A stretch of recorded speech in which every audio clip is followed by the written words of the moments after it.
Hey, what's up everybody? It's Paper here with another Marvel Snap video for you. This week in Marvel Snap, we have a brand new season, which means we also have a brand new season pass card. This season pass's card is Ghost Spider. She's a 2-cost, 3-power card that says, on reveal, the last card you played moves here. This is an awesome card. We really needed more movement support to make Move a more viable archetype, and I think Ghost Spider is the beginning of that. We're also getting 2 more cards later this season that are going to kind of change the way that movement decks are played. I think Ghost Spider's closest comparison is Doctor Strange. Doctor Strange is a 3-cost, but he moves the highest cost card on your board to his location. So it's kind of a similar effect. However, Ghost Spider being lower cost, I think benefits her greatly here. You have a little bit less control over like what you pull, but I think the lower cost lets her be slotted into like a lot more turns.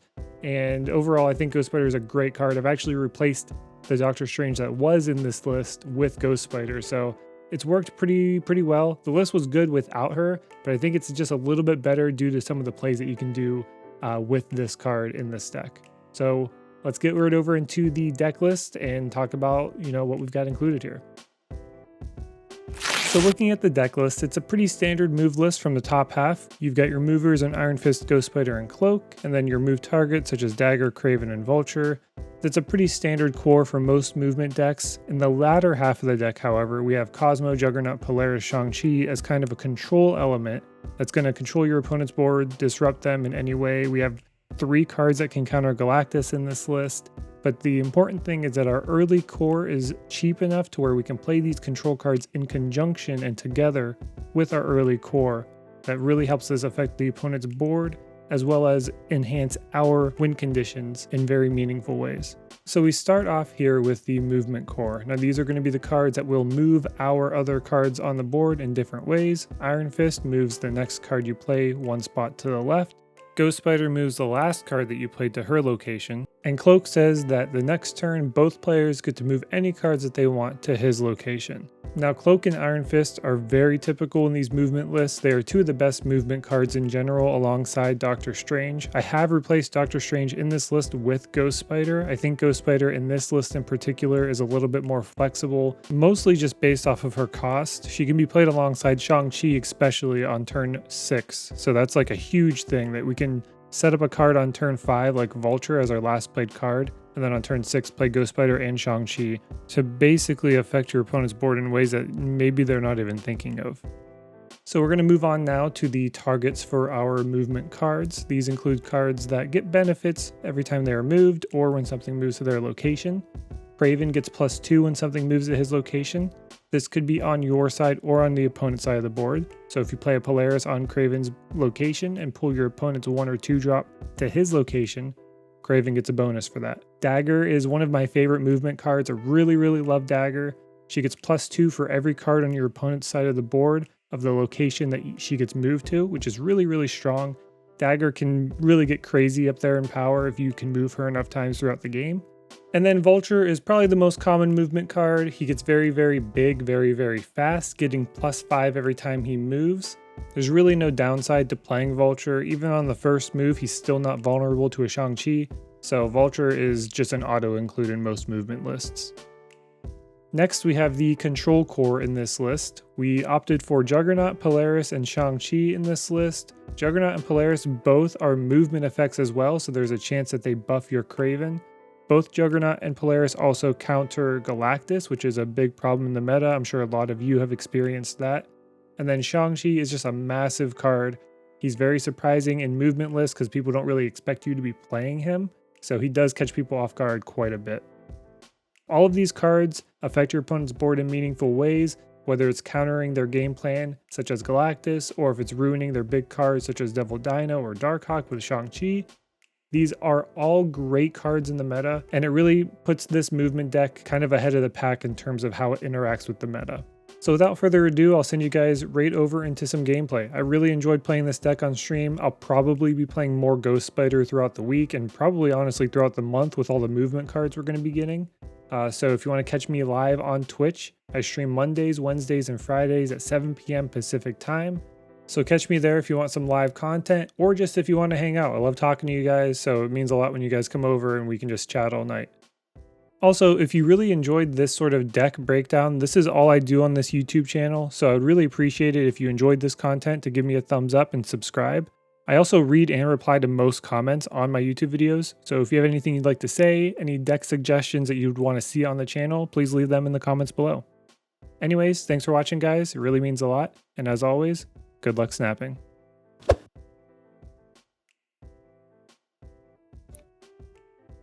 Guys, something just came up for pre-order that I'm about to pre-order. Oh my god, right away. Oh my god, what the hell? Yeah, I'll show you guys after this.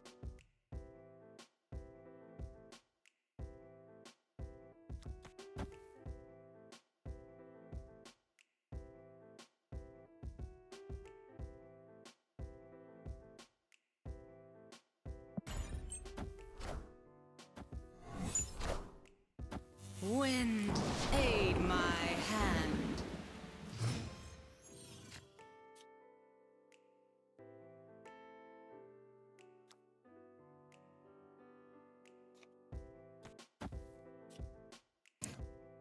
Can't believe this is real. Okay, just Juggernaut.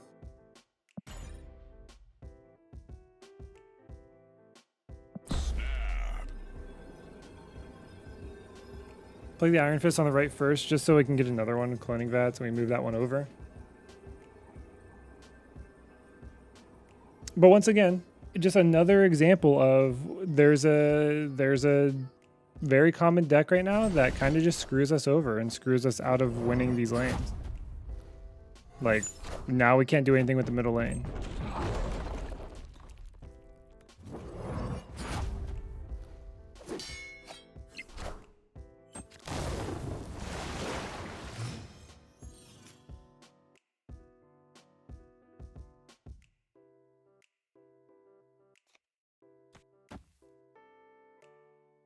Snowguard new meta? Yeah, maybe.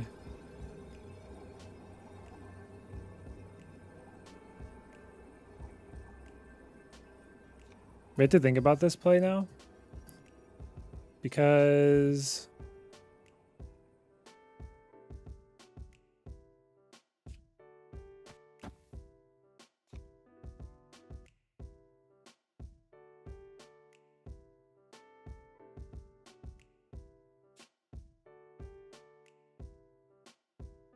we have to think like, what? It's probably like Doctor Doom stuff, right?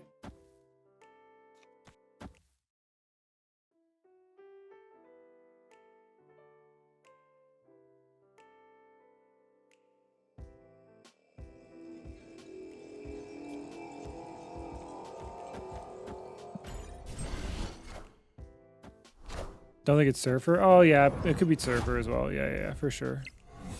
Friendly neighborhood Spider-Man here.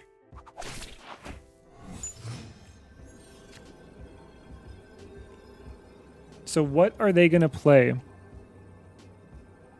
What could they possibly play on the left lane that beats us here?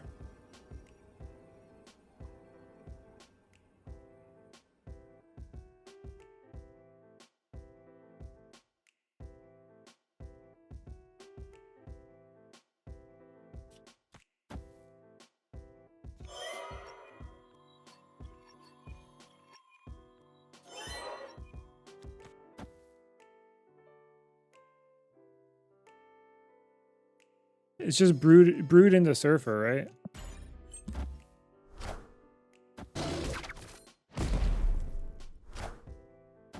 Let's go. Let's go.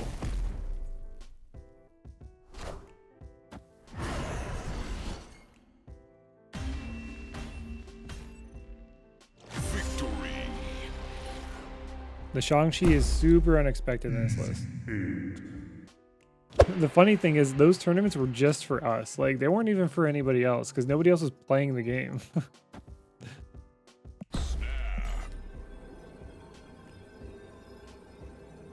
Cube Rush. Yeah, I won like the 3rd Cube Rush tournament and I was the first person to do it with a movement deck. Everybody was playing like the Sarah, Carnage, like Just the meta decks, you know.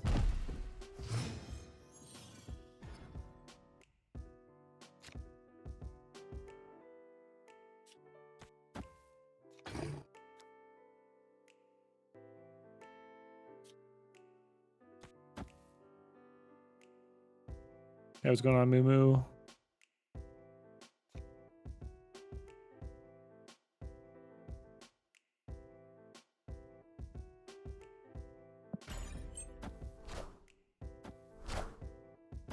Armor? I like the idea of that. So we just automatically win the right lane with this Vulture play.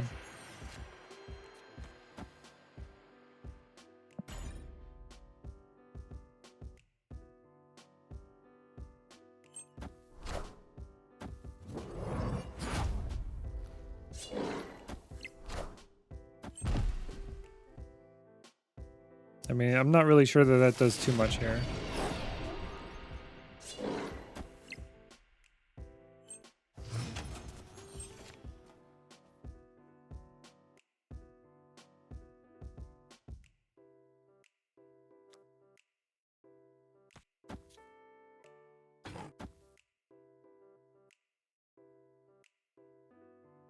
We're gonna have priority. Fuck.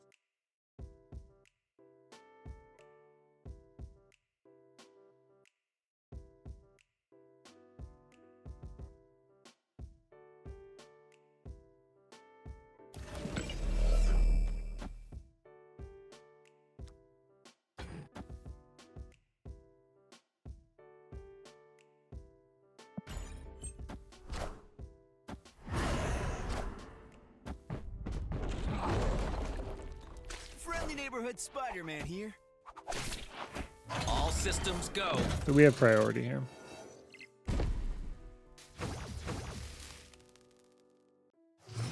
But we don't really care about priority, do we?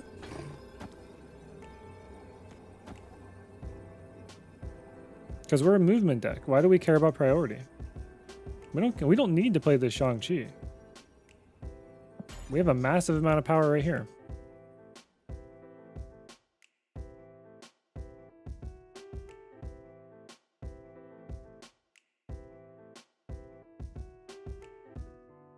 We play Cloak to move the Vulture over so that we can get him into Warrior's Falls on the last turn. Even if he plays Hulk over there, like we're way stronger. It's funny that he thought he had to play Hulk over there. It's actually funny. Because he wasn't going to win it with it. He actually would have tied the middle. I think either way we win though, because we just have more total power.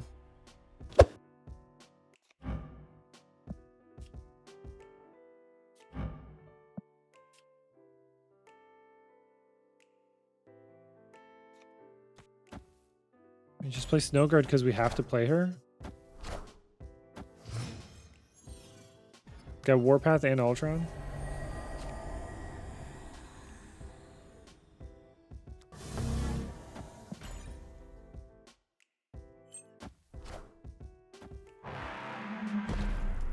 I love Pixel Iron Fist, dude. I'm so glad I got Pixel Iron Fist.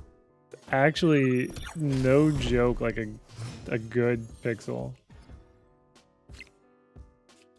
Do this. And then next turn we can play... Wind, aid my hand. Okay, yeah, Iron Fist gets bugged there. That's fine. We just play Juggernaut here?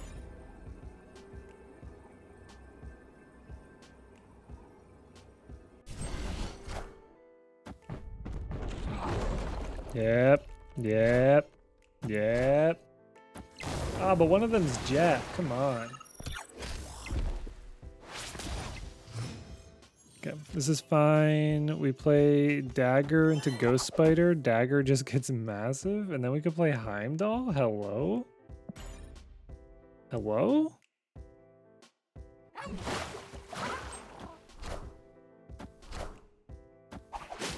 This is going to be a Professor X. That's going to be sad. Friendly neighborhood Spider-Man. Spider-Man. Okay, I'm abandoning the lane anyway. Totally fine with that. Let's play Heimdall and I win. You're gonna... Yeah, I just win.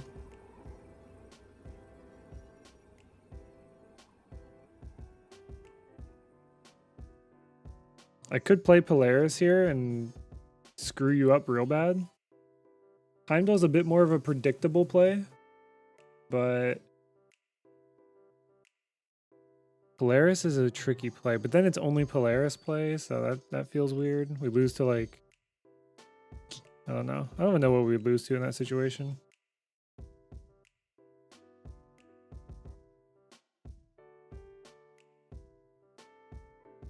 But Heimdall here is just really good. You listen to Mondo Grosso?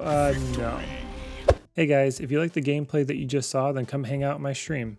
I stream on Mondays, Wednesdays, and Fridays at 7 p.m. Pacific time over on Twitch and would love to hang out with you. You can find the link in the description. Also be sure to subscribe here on YouTube for more deck breakdowns and give this video a thumbs up to help me out. Thanks for watching and good luck snapping.